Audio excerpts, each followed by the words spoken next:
kind of the thought process that went behind it. This piece is called Underneath the Skin. It's actually a second version. The first version was black and white. This particular piece is dealing with this idea of, well, what makes up us as an entity, meaning that when you die, we think about, well, we want to somehow continue on, right, with our consciousness. We don't want to really die. We want to have some sort of an afterlife.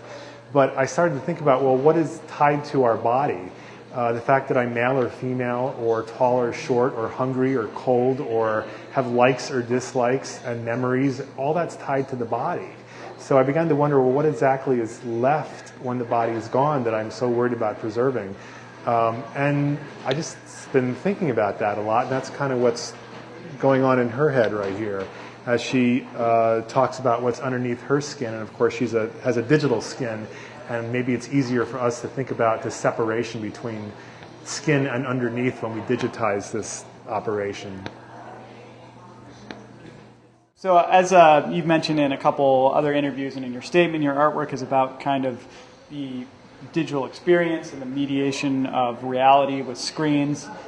This piece and some of your other pieces have a very kind of chaotic quality to them. Can you talk about that a little bit? Is that intentional, or is that kind of a byproduct of the issues you're dealing with? Well, if you're talking about this particular piece in general, chaotic quality meaning the separation of eyes and mouths, not sort of the usual way we're used to seeing a face. That's definitely intentional. I was sort of experimenting first with video portraiture, and then I wanted to start breaking up the pieces that we use to recognize personality, that we start to think about the expression of personality. And that's what kind of came up of this, is to separate this into boxes and just sort of see how they play against each other. She's actually reciting a poem in Russian, by the way, if you want to know a little backstory on this particular piece. Oh, wow. And what about the eye movement? Is that just and the eye movement from left to right? She's just switching from left to right, exactly. But they're sort of out of sync, so they kind of create different expressions. We want to see two eyes, a nose, and a mouth, so we even look at this and we try to see this as a face. And it's a little disconcerting because it doesn't quite jive with what we expect and are used to seeing. But our mind is trying to force it into that at all times. Great, thanks. All right, well, while we're being blinded by the LCD projector, we're going to talk a little bit about one of Joe's animations. Can you tell us, first of all, what type of animation this is, how it was created, and some of the process behind this piece? Well, this is done with a process called rotoscoping, where you take video and you draw over the video to get this animated look to it. So it's definitely being guided by the video itself, but it's rotoscoped over the top. So this particular piece is about this idea of thinking about how we all formed evolutionary-wise, meaning that apparently, from what we have figured, a long time ago there was single-celled beings that coalesced into larger and larger multi-celled beings that eventually became us, sort of this big ball of cells now. And I'm wondering, well, what's the next step? Are we going to somehow coalesce into a larger being? Are we all just cells in a new body? And I'm wondering if that's sort of even happening intellectually now with the internet, communication-wise. So that's kind of what this piece is looking into. And so kind of the idea of the digital eventually kind of becoming organic and then melding. Well, and I'm not even so concerned about the digital aspect of it.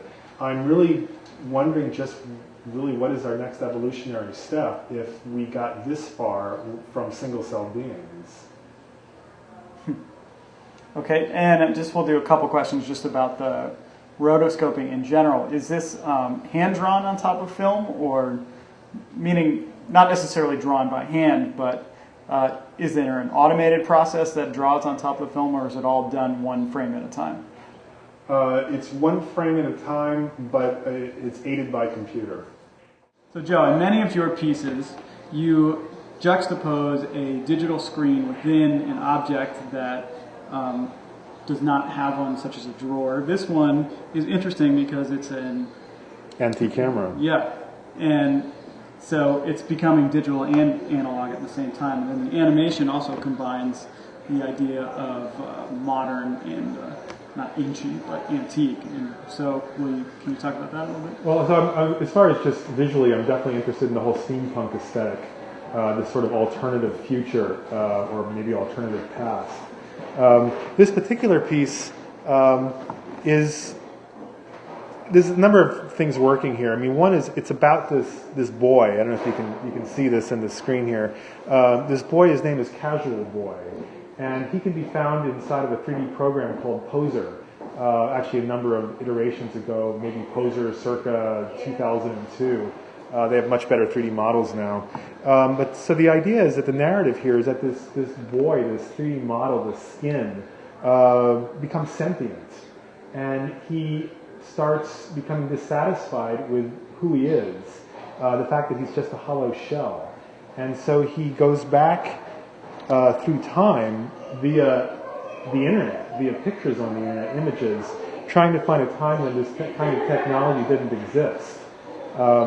And whenever he encounters these old pictures, he still has to deal with the fact that he doesn't quite fit, that he's still this very 3D model-ish looking 3D model, hollow shell. So in a way it becomes almost a political statement, this idea of the conservative movement that's happening right now, trying to get back to ideals of the past. And the fact that we are now in 2010 and you really can't. We have to contend with who we are right now. And so the past doesn't exist. And so you have nostalgia for never was.